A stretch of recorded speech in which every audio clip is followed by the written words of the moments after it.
오늘 성경 말씀은 누가복음 6장 31절 말씀입니다. 남에게 대접을 받고자 하는 대로 너희도 남을 대접하라. 예수님은 누가복음 6장에서 제자들을 이렇게 택하시고는 복 있는 자가 누군가, 복 있는 삶이 뭔가, 그러면서 심령이 가난한 자가 복이 있다, 애통하는 자가 복이 있다, 이런 그 산상보온 말씀을 주셨습니다. 그리고는 곧바로 원수를 사랑하라 하셨습니다. 누가 한쪽 뺨을 때리면 다른 뺨도 돌려대가지고 때리도록 하라, 이렇게도 말씀하시고, 그리고 이제 오늘 말씀이에요. 남에게 대접을 받고자 하는 대로 너희도 남을 대접하라 하는 겁니다. 이것이 그 유명한 골든 룰이에요. 황금률. 남에게 너가 대접받기 원하는 대로 하라는, 너도 그렇게 하라는 예수님 말씀이 성경에서 황금 같은 높은 가치가 있는 계명이다, 이런 겁니다. 그동안 우리가 교회 다른 절기가 부활절, 사순절이 있어갖고 영성치유회복 설교를 오늘 8번째, 5월달이 가정의 달이지만 5번 있어서 마무리를 지려고 합니다. 그런데 8번째 단계는 영적으로 성숙한 사람들에게 주어지는 책임이 뭔가, 그것은 잘못한 거 있으면 용서를 구하고 최선 다해서 회복을 위해서 구체적인 실천에 옮겨라, 이런 겁니다. 영적인 성숙이라는 것이 자기 혼자 믿음 좋은 것처럼 홀로 사는 것이 아니라 구체적인 삶의 현실에서 책임 있는 삶을 살아내는 겁니다. 다시 말씀드립니다. 영적이라는 것은 말씀이 육신이 되어 이 땅에 오신 예수님, 성육신 예수님 믿는 사람들이 추구하는 영성, 이게 최고의 영성입니다. 땅으로 내려오신 예수님. 그러니까 영적인 것을 구름 타고 폼 잡는 것으로 착각하면 안 됩니다. 이 땅바닥 삶에서 책임 있는 예수 믿는 도리를 다하는 겁니다. 어느 분이 저한테, 목사님, 영적인 목사님입니까? 제가 말씀드립니다. 그래서 이게 또 난 그런 말하면 불안해요. 왜 뭔 헛소리를 하려나. 목사님, 따따따 방언과 룰랄라 방언의 차이를 아시죠? 그래서 저 좀 바쁜데요. 그랬어요. 좀 바쁜데요. 이 코로나 기간 동안에 보면은 유튜브 이런 거 보면 기가 차도 너무 차요. 요즘 들고 맨날 그런 게 얼마나 많은지. 한동안은 1시간 내내 예수피 목사가 이러고 있어. 목사인지 뭔지 모르겠어요. 이러고 있다. 그 다음에 누가 또 3시간 한다고 그러고, 나는 4시간 했다고 그러고, 그냥 1시간 내내 예수피 이러고 있어요. 야, 진짜 할 일 없는 사람들 많구나. 여러분, 영적인 거라는 거는 예수님의 영이에요. 영적인 거예요. 그게 뭡니까? 땅에 내려와서 사람을 사랑하는 것, 사랑의 책임을 당하는 것, 이겁니다. 자꾸 그 영적인 거 혼동하지 마세요, 여러분. 그래서 알코올 중독 치유 모임 8번째 단계 실천 방안이 구체적으로 영적인 성숙을 위해서 필요한 게 뭐냐? 우리에게 상처받은 사람들 명단을 작성하고 기꺼이 그들 모두에게 진 빚을 갚기로 했다, 이겁니다. 그게 알코올 치유받는 사람들의 중독 치유의 8번째 단계예요. 우리 영성회복도 마찬가지인 겁니다. 우리의 못된 성격이나 언행으로 인해서 상처받은 사람들 명단을 작성해서 용서를 빌고 구체적인 회복을 위해 노력하는 겁니다. 올 가정의 달입니다. 특별히 오늘 어린이 주일이기 때문에 부모된 자로서 성경에서는 자녀를 노엽게 하지 말라고 했어요. 억울하게 하지 말라는 거예요, 애들이요. 부모라고 하면서 아이들에게 함부로 말하고 함부로 대하는 잘못했으면 용서를 구하고 회복을 위해 구체적으로 노력하라는 겁니다. 자기 자식이라고 함부로 소리 지르고 구타하고 그럴 수 있는 권리 부모에게 없습니다. 그래도 된다고 생각하다 나중에 경찰에 잡혀가는 부모들이 얼마나 많아요, 미국에. 아이들이 힘이 없으니까 자기가 밥을 먹여주니까 그럴 권리가 있다고 생각해서 그랬으면 지금이라도 회개해야 하고 용서를 구해야 하고 치유와 회복을 구체적으로 해야 됩니다. 알고 보면 다 힘들고 어려우니까 소리 지르고 서로 아프게 하고 그런다고 하지만 어른들과 아이들은 다릅니다. 아이들은 약자예요. 자기가 자신을 보호할 수 없는 어린아이들, 이 아이들을 지켜줘야 하는 부모가 아이들을 보호하는 것이 아니라 그 아이들의 자화상을 파괴하고 인격을 모독하고 몸과 마음의 상처를 내는 것, 아주 질이 나쁜 짓이에요. 아무리 자기가 힘들다고 그래도 그러면 안 되는 겁니다. 그 세상에서는 이런 부모들 경찰이 잡아가는 거고, 하나님 나라에서는 용납할 수 없는 죄를 짓는 거예요. 예수님이 오죽하면 애들한테 그러면 연자맷돌 달아갖고 바다에 던지라고 그랬겠어요. 예수님이 그렇게 독한 분이 아니잖아요. 원수를 사랑하라까지 하는 분이 애들한테 함부로 하면 연자맷돌에 달아서 내가 만나요. 그렇게 돼 있죠, 성경에. 그렇게 돼 있어요. 빨리 회개해야 됩니다. 내 자식 내가 마음대로 해도 된다는 그런 헛소리 절대로 하면 안 돼요. 잘못했으면 아이들의 용서를 구하고 앞으로 절대로 그러지 않겠다고 각오를 해야 됩니다. 저는 요즘에 애들 만나면 우리 애들이 있으면 말을 안 해요. 들어요. 왜? 너무 많이 애들한테 헛소리를 했기 때문에 평생. 저는 몇 년 전부터 애들 만나면 말을 안 하고 들어요. 자꾸 말을 시켜요. 넌 어떻게 생각하니? 들어요. 왜? 내가 하도 애들한테 헛소리를 많이 하고 그게 애비가 하는 짓인 줄 알고 그랬기 때문에 요즘은 들어요. 듣습니다. 야단은 칠 자격도 없다고 생각해요. 저는요. 그냥 고마워요. 그냥 고마워요. 아이고, 나를 애비로 여겨주는 고맙다, 이렇게 생각해요. 근데 이게 사람의 노력으로 부족하니까 우리가 기도하고 성령의 도우심을 구할 수밖에 없는 겁니다. 예수님은 죄 용서 구함을 아주 중요하게 여기셨습니다. 그래서 주기도문에서도 제자들에게 우리에게 죄 지은 사람들의 죄를 용서한 것 같이 우리의 죄를 용서해 주세요라고 가르쳤던 거예요. 하나님과의 관계를 위해서 사람들과 관계에서 치유와 회복 나아가서 사랑과 은혜의 실천을 요구하셨습니다. 이렇게 되려면 우리가 겸손해져야 됩니다. 내가 잘못했다는 것을 인정할 수 있는 성숙성이 우리에게 필요한 거죠. 그래서 아이고, 부모 되는 것 이제부터라도 배워야 되겠다. 성숙해지기 위해서 겸손해져야 됩니다. 근데 많은 경우 하나님이 우리가 원하지 않더라도 깨닫게 하실 때가 있습니다. 제 경우는 기도할 때 항상 그래요. 자주 말씀드리지만 기도할 때 10년 전, 20년 전, 30년 전 기억나지도 않는 것들 기억나게 하셔서 나로 하여금 내가 잘못한 것 알게 하십니다. 그리고 그 문제 회복을 위해 실천하도록 마음에 괴로움을 주시고 성령께서 필요한 용기도 주시고 기회도 만들어 주십니다. 저는 언제부터인가 잘못했으면 잘못했다는 말을 잘해요. 해야 되겠더라고요. 그거 안 하면 한이 맺히겠더라고요. 제가 지난주에도 말씀드렸잖아요. 아버님 덜컥 돌아가시고 나니까 아빠 내가 잘못됐어란 말, 이 못한 게 후회가 되는 거예요. 그때 했어야 됐는데. 지금은 해요. 그래서 애들한테도 하고 교인들한테도 하고 옛날 부목사들한테도 하고 다 해요. 그냥 잘못했으면 우기다가도 내가 잘못했으면 잘못했다 그래요. 몇 번은 우기는데 그 용서를 구합니다. 아직도 더 성숙해져야 하는 부분들이 너무 많아서 그래요. 그래도 하나님이 인내하시면서 내가 더 성숙해지고 더 순종할 수 있도록 기다려주시고 앞으로도 계속 회개하고 계속 용서를 구하고 계속 구체적으로 회복하기 위해서 노력해야 되는 겁니다. 치유와 회복의 역사가 이런 과정을 통해서 이루어지는 거죠. 리차드 로우가 쓴 책의 내용 가운데 에드워드 티크가 쓴 전쟁과 영혼을 소개하면서 베트남 전쟁 때 전쟁을 하고 와서 그 전후 외상성 스트레스 장애, 그래서 막 사람을 죽이고 하는 무서운 전쟁터 있다 와가지고는 이 미국에 와서 생활을 못하는 게 이 정신 스트레스 장애가 와가지고. 근데 이 사람들 치유하는 가장 효과적인 방법 가운데 하나가 그런 정신적 문제가 있는 분들을 베트남으로 보내서 베트남 전쟁 고아들과 장애인들을 위한 봉사활동에 참여하도록 하는 것이 치유의 방안이었어요.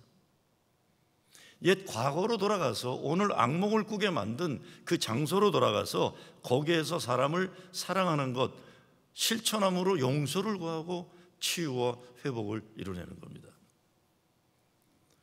제가 86년, 7년도에 목회 상담 공부를 하나 했어요. 원래는 박사학위를 좀 해볼까 하다가 그래서 석사학위를 또 하나 그냥 해본 겁니다. 늦게.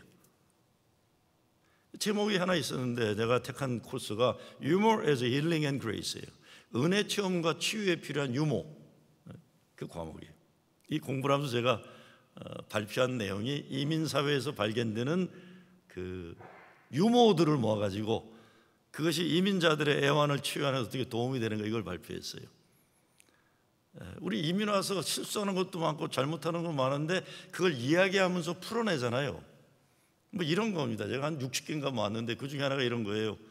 어떤 사람이 미국 온 지 얼마 안 돼갖고 열심히 돈 모아가지고 중고차 하나를 샀는데 중고차를 타고 직장에 갔어요. 직장에 가고 열심히 폼 잡고 타고 다니는 어느 날인데 오늘 직장 끝나고 주차장 가서 차 발동을 켜려고 그러는데 중고차가 발동이 안 걸리는 거예요. 그래서 그냥 난감한 중인데 멀리서 파킹장으로 오는 미국 동료가 오는 걸 보고 도와달라고 소리를 지른 거예요. 도와달라고 소리를 지르는데 영어로 크게 자기가 아는 영어를 질렀어요. 어떻게 도와달라고 소리를 질렀겠습니까? May I help you? 그러고 소리를 지른 거예요.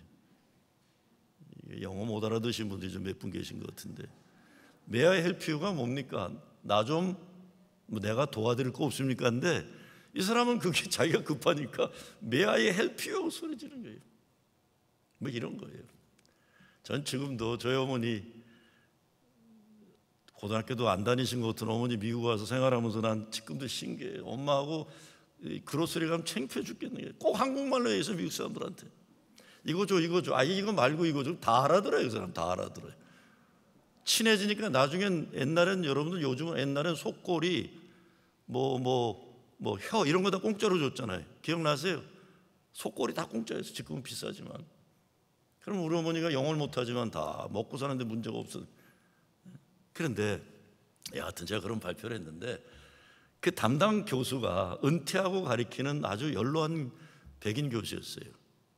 그 교수님 어느 날 우리를, 대부분 이제 그 코스는 목사들이 했는데 카페 뒤에 앉으라고 그러더라고. 앉다 그러더니 신발을 벗으라고 그러놓고는 이 게임을 시키는 거예요, 애들처럼. 그러면서 이거 뭐 스탑 그러면 걸리면 뭐 벌칙 주고. 그러니까 어이없는 게임이지만 교수가 시키니까 그냥 우리 이러고 놀았어요. 재미나더라고요.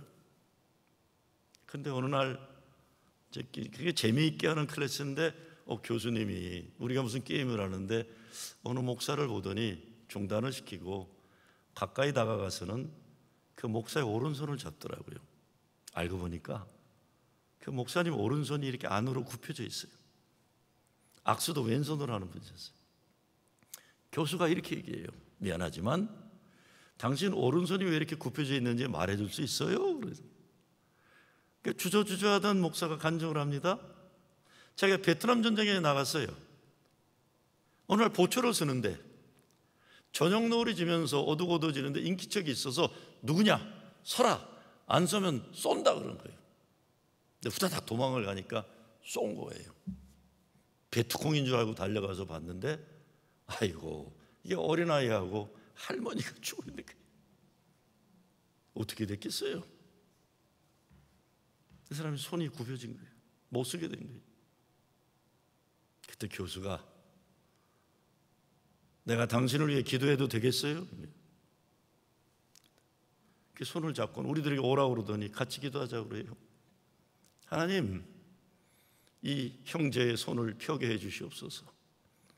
우리 사랑하는 형제, 아주 오래전 베트남 전쟁에서 베트콩인 줄 알고 실수로 방아쇠를 당겨서 어린아이와 할머니를 죽이는 엄청난 비극을 경험해서 손만 굽어진 게 아니라 마음이 영원히 다치고 굽어져 있습니다. 예수님, 이 손 잡아주세요. 십자가 예수 보혈의 은혜로 이 손을 고쳐주세요. 베트남 전쟁 참전 정도 저보다 한 10년, 15년 연세가 있는 목사님이셨어요. 어이 건장한 남자가 울기 시작해요. 어린아이처럼 울어요. 근데 결론적으로 말씀드리면 손이 펴지기 시작합니다. 그 과목이 끝날 때 다 펴졌어요. 다 펴졌어요. 이 사람은 그동안 베트남 전쟁에 나가서 실수로 어린아이와 할머니를 죽인 죄에 짓눌려 살아왔던 겁니다.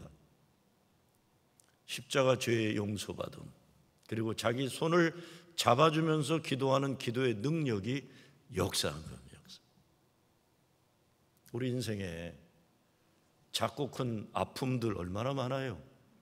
그래서 그것 때문에 평생 묶여있고 닫혀있고 아파하고 우리 두려워해요. 말도 못하고.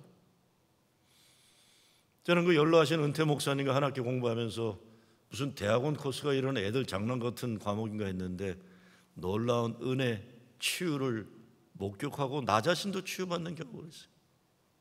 은혜는 치유와 회복을 우리에게 주는 거죠. 그래서 헨리 나우는 모든 치유자는 wounded healer다, 상처받은 치유자라고 말했어요.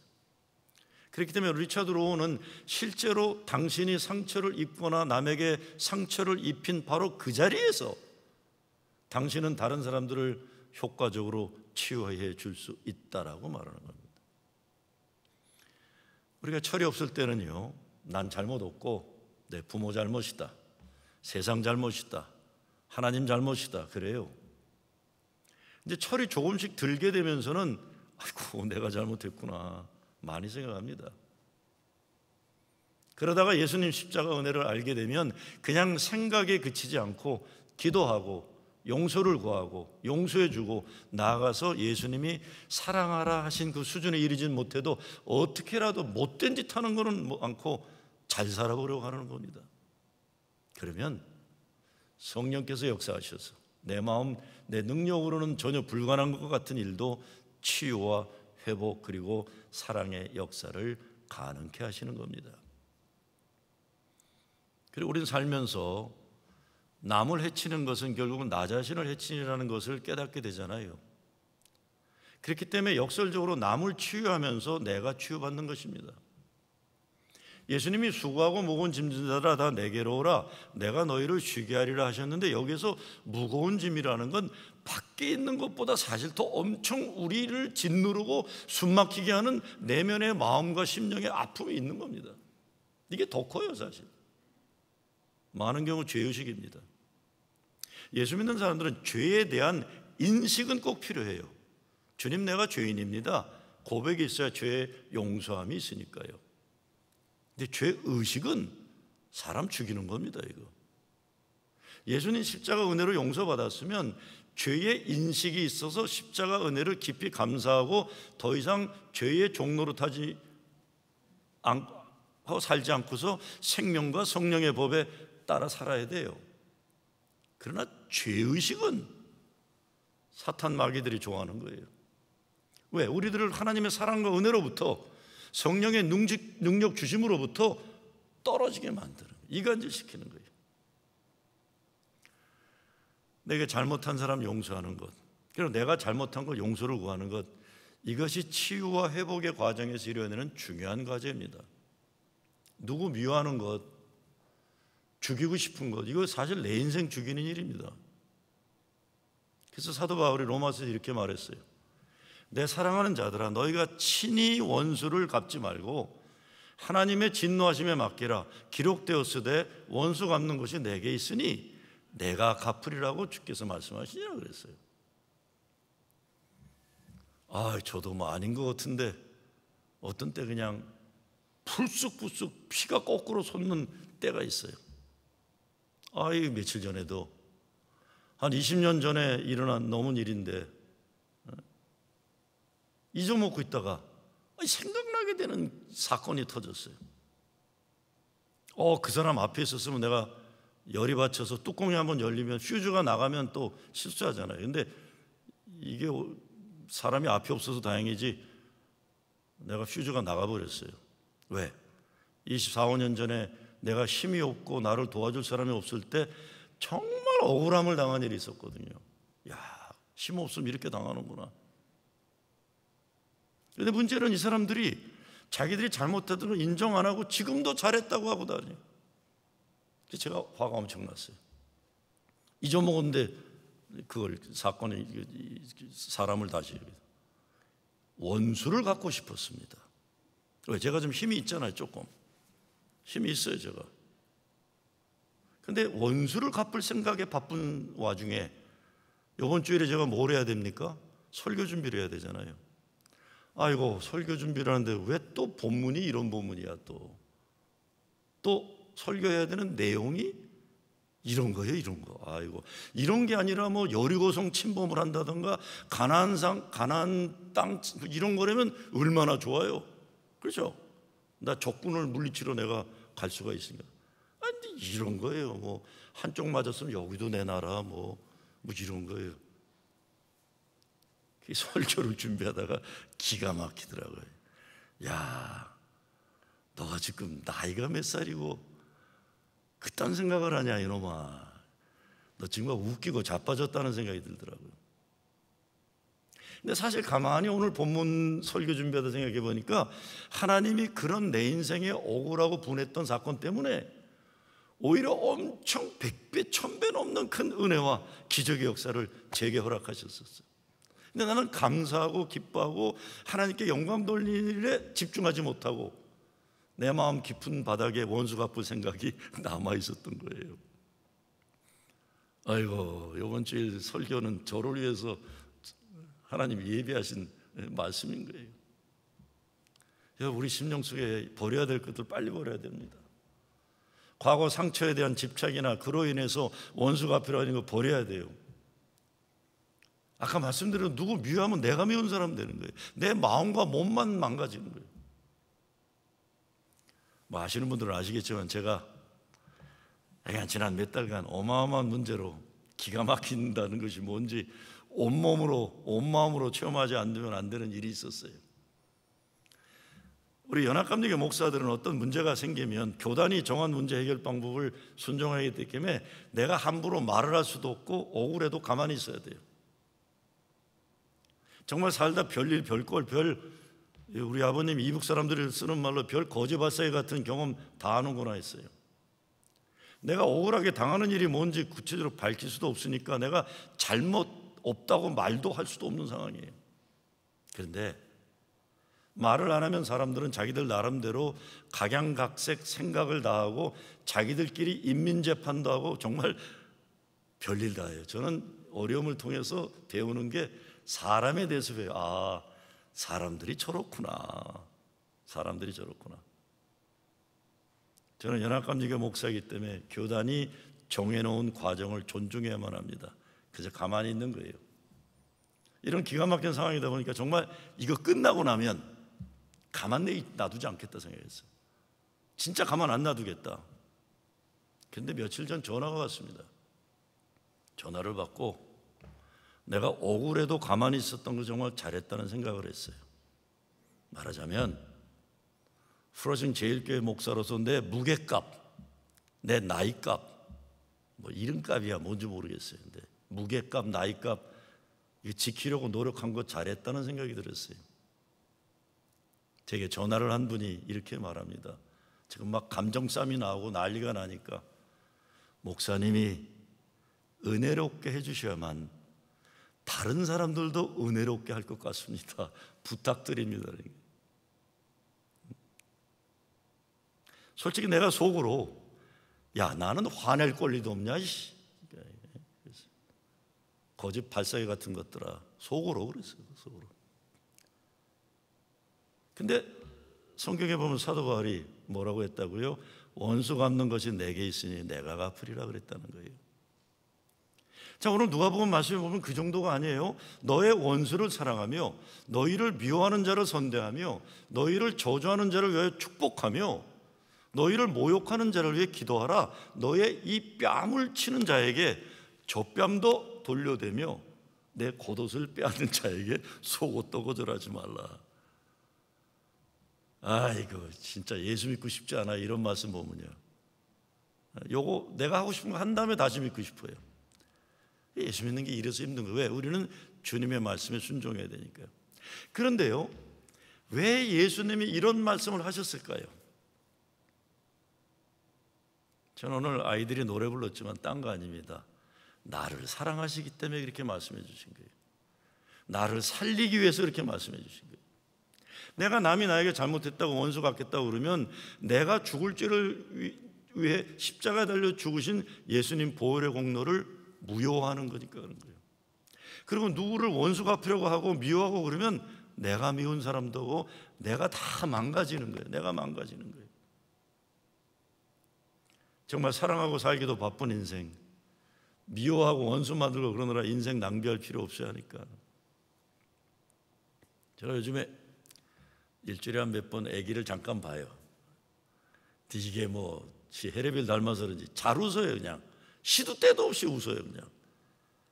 근데 며칠 전에 이번 주 좀 제가 힘들었어요. 여러 가지로 힘들었는데 교회 마당에 나와서 애를 이렇게 보는데 씩 웃는데 제 마음속에 아이고 내가 잘못했구나 하는 생각이 들어요.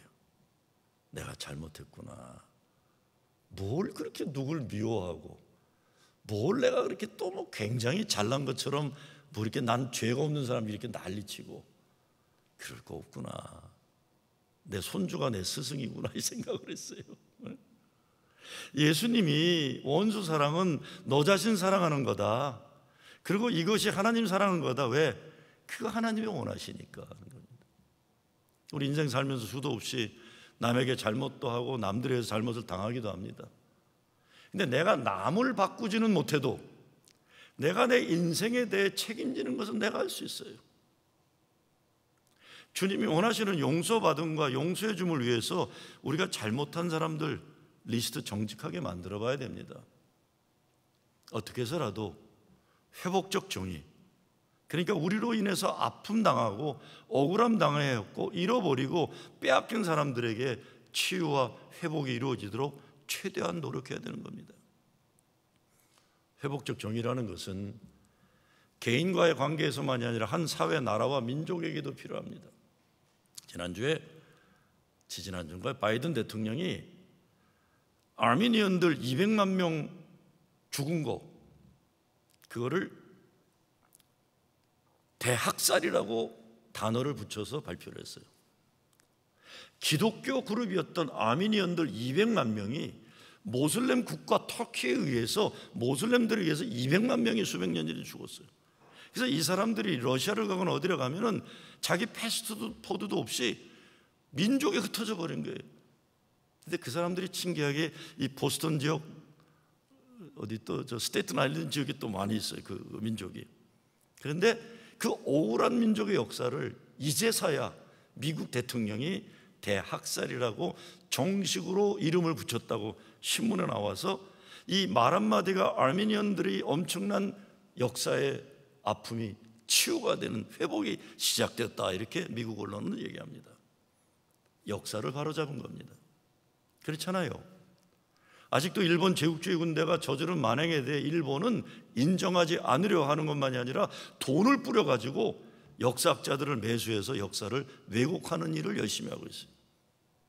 우리 조국의 역사에서도 4.3 제주 사건도 그렇고 인혁당 사건도 그렇고 5.18 광주도 그렇고 당시 국가가 저지른 죄악을 거짓말로 만들었던 역사 바로잡는 것 모두 치유와 회복의 과정이에요. 2주 전인가 광주 사태 때 공수부대 출신들이 나왔고 광주 사태 피해자들이 나와서 용서를 구하고 용서해 주는 게 신문에 나왔어요. 얼마나 감사한지 몰라요. 40년이 넘었는데도 이제라도 치유가 그렇게 하죠. 얼마나 감사해요. 세월호 진상도 그래서 보면 세월호 그만 얘기하라는, 아니 왜 아프다는 사람들 아프다는데 왜 딴 사람들이 그만 얘기하라고 그래요. 세월호 진상도 그래서 빨리 밝힐 것을 밝혀야 나라의 미래가 열릴 수 있는 겁니다. 미국 역사에도 이런 거 많아요. 과거 역사 악한 짓한 것들 그냥 놔두면 역사가 반복되기 때문에 역사를 바로 잡아야 하는 겁니다. 아주 오래전인데요, 한국 기독교 단체에서 삼성전자의 후원을 얻어가지고 냉장고와 텔레비를 아주 많이 베트남에 있는 고아들, 특별히 베트남 전쟁 때 한국 남자들이 베트남 여자들 사이에서 아이 낳고 책임지지 않고 한국에 와버려 버려진 아이들 위한 학교에 기증을 했어요. 그것을 만들어낸 인간이 저하고 친해서 친구였는데 이 친구가 이제 새나라당에 국회의원 출마한다고 가는 바람에 저하고 관계가 나빠진 친구가 있었어요. 그런데 이게 딴 돈 못하는 새나라당인가요? 있었으니까 삼성이라는 데서 기증을 잘해줘서 큰일 나서 제가 그것 때문에 고마워서 제가 베트남에 같이 간 적이 있었어요. 나는 고맙더라고요, 그 자체가요. 요즘 한국에서 입양되어 왔는데 시민권을 받지 못하고 법적 보호를 받을 수 없게 되어버린 사람들, 시민권 회복을 위해서 워싱턴에 본부를 둔 김동석 집사님, 우리 교회도 와서 발표했었죠. 미주 한인 풀뿌리 센터가 미국의 공화당과 민주당 위원들을 통해 이루려고 수고하고 있어요. 며칠 전에 교회 와서 목사님 이제 빛이 보입니다 그래요. 100 몇십 명 공화당과 민주당만 되면 이게 이루어질 텐데 지금 40명 50명이 돼요. 이 사람은 민주당과 공화당을 같이 일해야 돼요. 왜냐하면 민주당만 하면 공화당이 반대라니까 이게 힘든 일이에요. 그래서 이제야 빛이 보입니다 목사님 기도해 주세요 왔었어요. 마찬가지로 한 10여 년 전에도 한국 정부가 어떻게 했는지 모르는데 그때도 교회 단체가 중심으로 베트남에 있는 한국인과 베트남 혼혈 아이들을 한국 국적 허락하는 법 통과시키려고 애를 쓴 것 기억해요. 이것이 회복적 정의를 말하는 겁니다. 그렇게 해야죠. 죄 졌으면 어떻게 해서라도 죄로 인해 아파하고 억울함 당한 사람들에게 필요한 치유와 회복을 이루어야 됩니다. 이것이 정의의 실현이고 사랑의 실천입니다. 여러분 지금 어려서 입양되어 왔잖아요. 홀트나 이렇게 해서 다. 근데 성인이 됐는데 요즘 얘기예요. 아니 그 입양해본 부모들 잘못으로 법적 신분이 없게 돼버린 거예요. 그래서 추방을 당해요.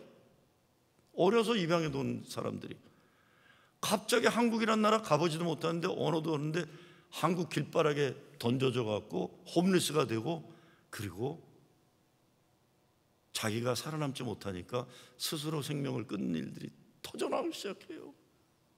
그 문제 때문에 저도 좀 관계되어 그랬는데 이 사람들 미국에 살 수 있는 법적 지위를 찾아주는 것 나라가 해야 되고 교회가 할 일입니다. 교회가 할 일이에요. 개인관계도 그렇잖아요. 가족 간 부모와 자녀 사이에 형제 간에 용서하고 용서받고 치유 회복이 이루어져야 됩니다.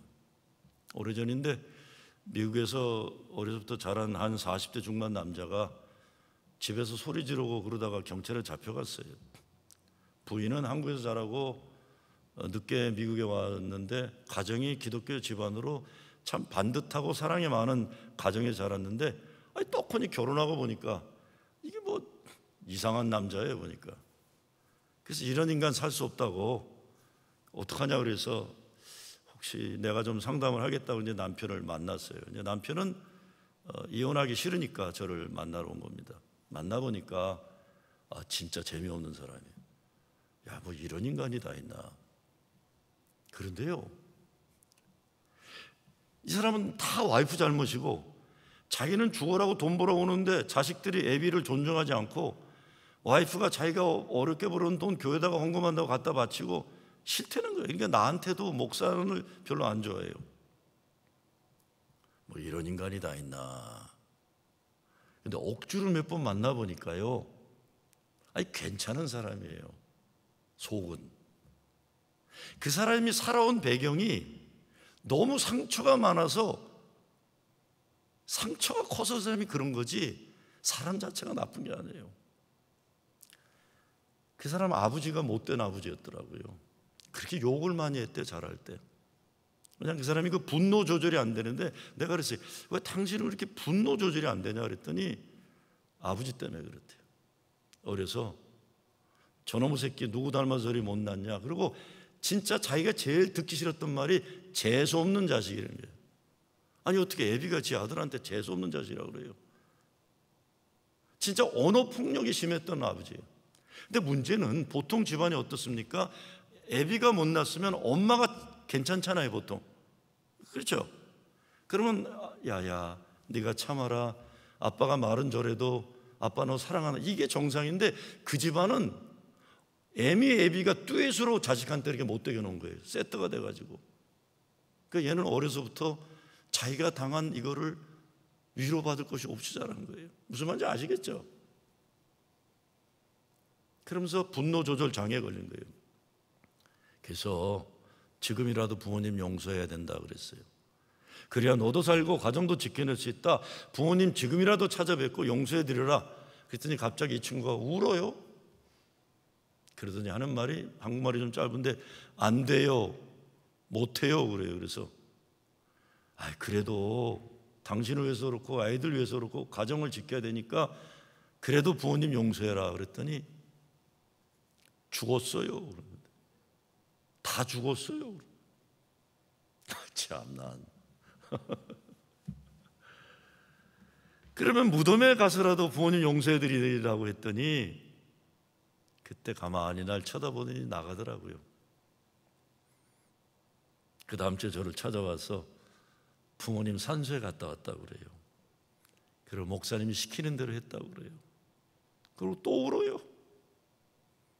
감사한 것은 치유가 시작돼서 교회 생활 시작됐고, 또 교인들이 워낙 그 사람을 잘 대해줘 갖고 정말 어떻게 보면 인생 태어나서 나이 40 중반에 처음으로 사랑받는 게 뭔지, 돌봄받는 게 뭔지, 존중받는 게 뭔지, 따뜻한 말이 뭔지 깨닫게 되기 시작한 거예요. 정말 하나님 은혜고 감사한 일이죠.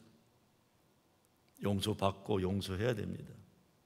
그래야 치유와 회복이 이루어져서 가정도 그렇고 주의 몸된 교회가 강건하게 세워지는 겁니다. 정말 가슴 아픈 일이 얼마나 많습니까? 어려서 못난 부모 만나서 평생 아프게 살고 다른 사람들 아프게 만드는 인생 사는 사람 얼마나 많아요. 그래서 이런 것 가지고 가문에 흐르는 저주를 예수 만나 축복으로 만들어야 한다고 하는 겁니다. 가문에 대대로 흐르던 저주를 이제 끊고 예수 축복으로 만들어야 되는데 다른 길 없습니다. 예수님 만나야 됩니다. 다른 길 없어요. 예수님 사랑으로 우리가 이들을 품어내서 저주의 삶을, 축복의 삶을 바꾸죠. 그래서 사도 바울이 에베소 4장에서 뭐라고 합니까? 서로 친절하게 하여 불쌍히 여기며 서로 용서하기를 하나님이 그리스도 안에서 너희를 용서하신 것 같이 하라 그런 겁니다. 서로 친절하게 하며 서로 불쌍히 여기며. 우리 다 불쌍하니까요. 저도 불쌍해. 알고 보면 저한테도 좀 잘하세요. 저도 잘할 테니까. 서로 친절하게 하며 불쌍히 여기며 서로 용서하기를 하나님이 그리스도 안에 너희를 용서하신 것 같이 하라. 우리가 예수님 사랑 십자가 보혈 은혜 받고 구원받았습니다. 지옥이 아니라 천국을 살아가고 있어요. 무덤에서 생명으로 나왔어요. 그러니까 우리 사명이 이것입니다. 이 사랑 나누고 이 은혜 나누고 이 복음 증거하는 거예요. 그래서 우리 교회가 저주받은 것 같은 인생들 하나님 축복으로 바꾸고 세상에 상처받은 사람들 치유와 회복하는 일에 쓰임받는 교회, 길을 잃어 죽음으로 가는 영혼들 구원을 이루는 교회, 구원의 교회가 되기를 주의 이름으로 축원합니다. 감사합니다. 하나님, 교회가 상처받은 치유자들 되어서 저주가 아니라 축복, 죽음이 아니라 생명, 미움이 아니라 사랑, 이런 영혼들 구원하는 천국 되는 교회 되게 하여 주시옵소서. 예수 그리스도 이름으로 기도드리옵나이다. 아멘.